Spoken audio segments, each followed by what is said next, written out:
Varley. He's the GFA Women's Development Officer.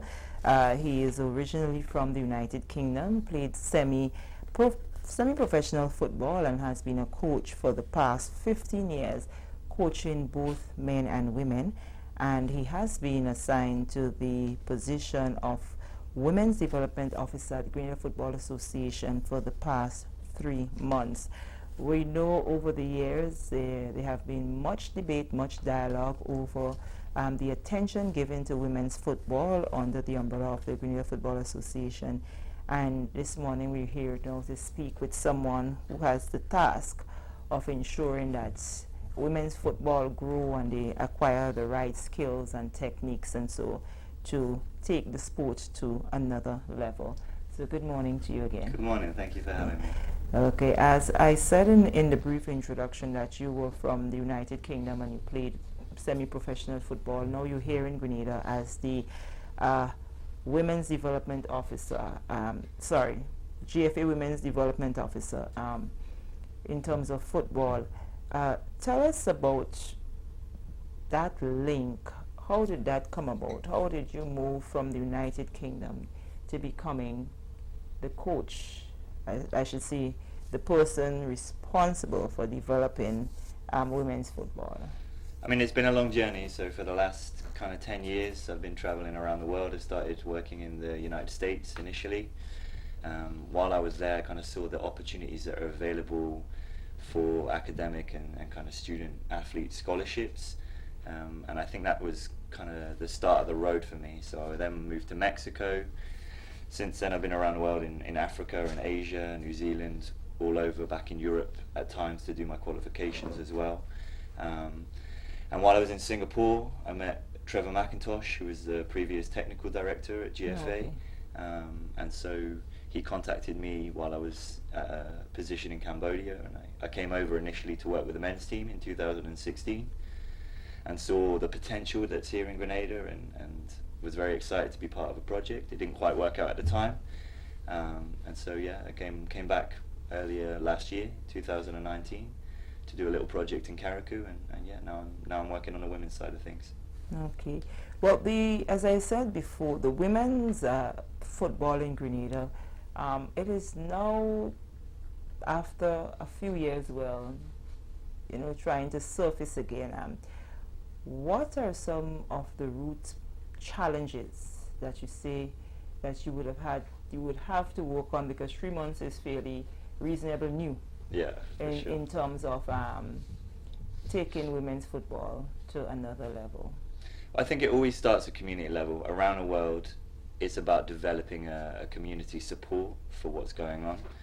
So a big part of the role, the big part of the task that I have is to make sure that we're getting girls playing as early as possible. We're launching grassroots programs in all of the parishes, hopefully led by female coaches, so that we want parents to be involved, we want the community to be involved, and that just allows football to grow. It helps the development of football, both on the boys and the girls side.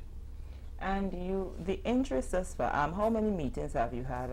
Have you had meetings where you bring the ladies together? I don't know if it's coaches, if it's referees, and so as to set out your plans, everybody know what's the direction that you want to go in while in keeping with the GFA standards? Well, I think it's really easy when you come into a new environment to come in and talk too much. And so the last couple of months, I've tried to go around and listen and learn, because what might work in one environment doesn't work in another environment. So I feel like I'm getting to the point now where I understand from the experiences and the knowledge that I have from other roles and just in general what other practices work around the world, why maybe it's not working here, or what needs to be adapted to make things progress to the level that it can. I mean, there's huge potential.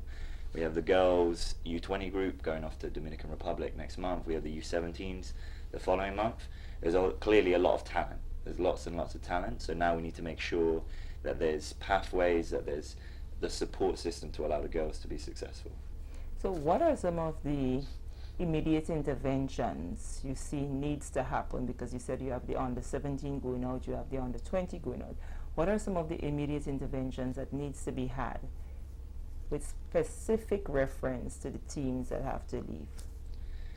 So in regards to them, I think it's around making sure that we find what are the characteristics of the team that have led them to be successful so far, and how do we fine-tune that, how do we refine it to make it better. The U20s have a really big task. They're going to go out and play Mexico. Because of the format of the competition, they're going to get one game, and that game will be against Mexico. So that's going to be a real eye-opener for them about the level of the competition in the region, what we're aspiring to be like. But I would say at the same time it's a real positive, because it will be a reference point going forward for all of the age groups. The girls can talk about what Mexico are doing that we need to be like, so that we can reach that level going forwards. Okay, so in terms of camps where you bring them together and, you know, life skills, showing back a game, having chats, and so those sort of things are implemented already? Yeah, so the girls will leave tomorrow to go to Barbados. They're going to get their visas, but we also have 2 friendly games. During that, we're going to go through a bunch of different workshops. We're going to be reviewing the games. We're trying to implement more and more of that, because that's the way that football is going globally, and we would like the girls to be in line with what everybody else is doing. Okay, so when you say they have to, where will these 2 friendlies be played? In Barbados. So we're playing against Barbados U20s and then the Barbados senior national team. Okay, so when do you expect, when do you come back to Grenada, or? Yeah, so we will travel Thursday morning and then we'll return Sunday evening. How many of you?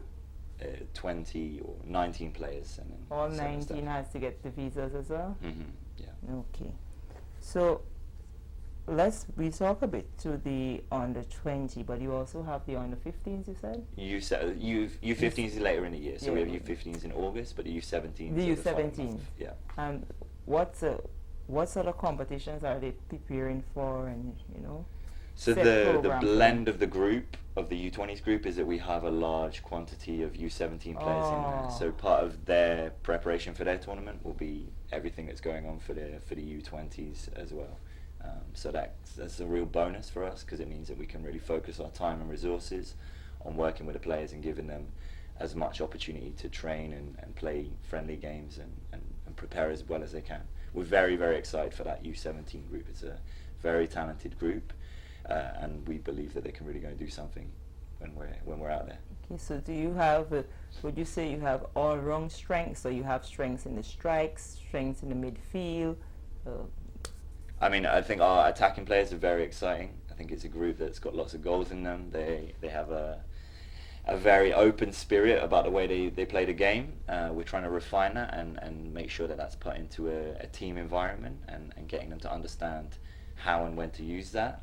But from a coaching point of view and from a football point of view, those are the raw ingredients that you're always looking out for when you're working with players. Okay, and the trust is yours as the coach. I don't know how long a stint you would give towards the development of the women football, but how critical or how crucial would you say the role of the parents will be in terms of the successes of the girls in the football based on the age? I mean, I'm not sure that age is relevant. I think parents are fundamental, whether you're 5 or whether you're an adult. And I think from my experiences traveling around the world and seeing grassroots football, seeing elite football, the people that are successful always have a strong role model in their life, and it tends to be the parents. It might be someone in the extended family, but without that it becomes very difficult for them to achieve their potential, because somebody needs to be in your corner in the difficult moments, in the challenging moments. It's fundamental to have that support, and it's something that I think we really need to work on. We need to build that relationship. We need more parents coming to training sessions. There needs to be more interaction so that the girls feel supported in trying to achieve something. Okay, and have you been around that recent Ministry of Sport Republic Bank Right Start football? So I was observing the games. Yeah, it was right at the start of when I came in. So I was there to observe and kind of identify players and just see how the competition was. And so are you satisfied with the talent that you saw? Definitely, definitely. I think, and we're about to launch a women's league, which will be done through the high schools, and it's based on the success of the Right Start competition. Oh, okay. What we wanted to do was just extend the format out and make sure the girls are playing games all year round, Okay. and that they have that platform so that when they get to the Right Start Cup, they've been in training all year, they've been playing games, so the competition can get better and better. Oh, very well. And in terms of, you know, the funding for the training, do you have enough coaches? Do you have specific physios for your female team? The support staff? So I would say my role is not really as a coach. The women's development officer is about building capacity. So Oh, okay. you talked a little bit about how long I'll be here for.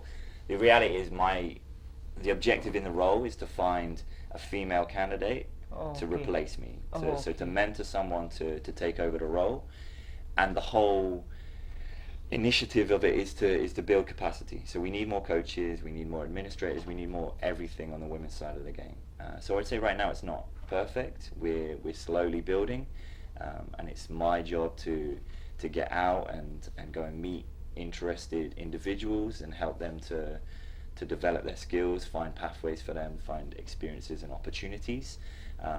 So it's not as it needs to be, and I would say across the world, women's football is developing. It's nowhere near getting the support that the men do. That won't change overnight, but it's part of my fight, part of my role is to make sure that the girls get what they need to achieve to be successful. Okay. So viewers, we're speaking here with the GFA Women's Development Officer, Harry Varley. He is from the United Kingdom. You mentioned you're on the 20, on the 17. Interestingly, though, you mentioned that you wanted the trust is to get the football played from a very early age. You talked to your grassroots, but what age do you consider the early age?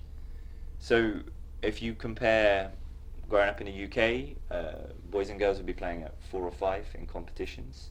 Maybe not recorded score lines, but they'll be training during the week and they'll be playing games on a weekend. Okay. It's the same system in the US and lots of the more developed football nations. That is when the core work. There is a window of learning between 5 and 12 that, in terms of motor skills, in terms of game understanding, all of these really fundamental important things about football, that's where the golden window of learning is. After that, you're working more on broader concepts, on tactical stuff, and I think that's historically in Grenada been an age group that's just ignored, and so lots of the really, really fundamental stuff is missed out. So I'm really keen to change that and make sure, because ultimately what we're trying to do with the program is make sure that there is educational outcomes, academic outcomes to football. And so if we start later than everyone else, it becomes much harder when we're competing for scholarships, for all those things that we want the girls to be able to achieve at the end. Very well. Well, Harry, I'd like to thank you very much for coming here on the GIS Morning and sharing with us, and we hope that things work in the favor of the females so that you can at least make a difference in terms of the whole mindset and attitude towards women football, that they would get the same amount of support as the guys do, and that the two teams that has to leave, that things would work out in their favor. We do hope that all 19 of them gets the visa, and that your games in Barbados are injury free, so that you would do well when it comes to Mexico. So viewers, that was the GFA Women's Development Officer, Harry Varley, and he just shared information with us as to what his role is and what he would like to achieve